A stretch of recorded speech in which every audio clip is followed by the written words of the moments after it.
తాజా 30 బీజేపీ ఇప్పుడు దక్షిణాది రాష్ట్రాల్లో బలపడేందుకు గట్టి ప్రయత్నం చేస్తోంది. ఏపీ, తెలంగాణ, తమిళనాడు, కేరళ రాష్ట్రాల మీద ప్రత్యేకంగా దృష్టి సారించి బలం పెంచుకునే ప్రయత్నాల్లో ఉంది.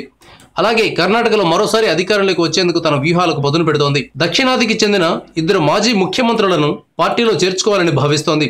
వీరిలో ఒకరు కర్ణాటకకు, మరొకరు ఆంధ్రప్రదేశ్కు చెందినవారు. కర్ణాటక మాజీ ముఖ్యమంత్రి ఎస్ఎం కృష్ణను తన పార్టీలో చేర్చుకోవాలని బీజేపీ ఇప్పటికే నిర్ణయించింది. ఈ వారంలోనే ఆయన బీజేపీలో చేరతారని తెలుస్తోంది. ప్రధాని మోదీతో చర్చించిన తర్వాత బీజేపీ అధ్యక్షుడు అమిత్ షా ఎస్ఎం కృష్ణ చేరికకు గ్రీన్ సిగ్నల్ ఇచ్చారు.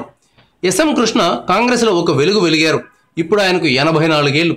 ఈ వయసులో కాంగ్రెస్కు రాజీనామా చేసి బీజేపీలో చేరుతున్నారు. ఒక్కలిగా సామాజిక వర్గం ఓట్లపై దృష్టి పెట్టిన బీజేపీ ఎస్ఎం కృష్ణను తన పార్టీలో చేర్చుకుంది. లేకపోతే 84 ఏళ్ల వ్యక్తిని పార్టీలో చేర్చుకుని సాధించేది ఏముంటుంది చెప్పండి. ఇటు ఆంధ్రప్రదేశ్లో బలపడేందుకు కూడా బీజేపీ విశ్వ ప్రయత్నాలు చేస్తోంది. జగన్ను తనలో కలిపేసుకోవాలని బీజేపీ యత్నిస్తున్నట్లు వార్తలు వస్తున్నాయి.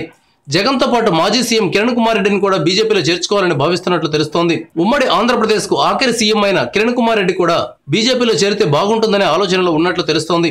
ఎన్నికల సమయంలో ఆయన ఈ అంశంలో ఒక నిర్ణయం తీసుకునే అవకాశం ఉంది.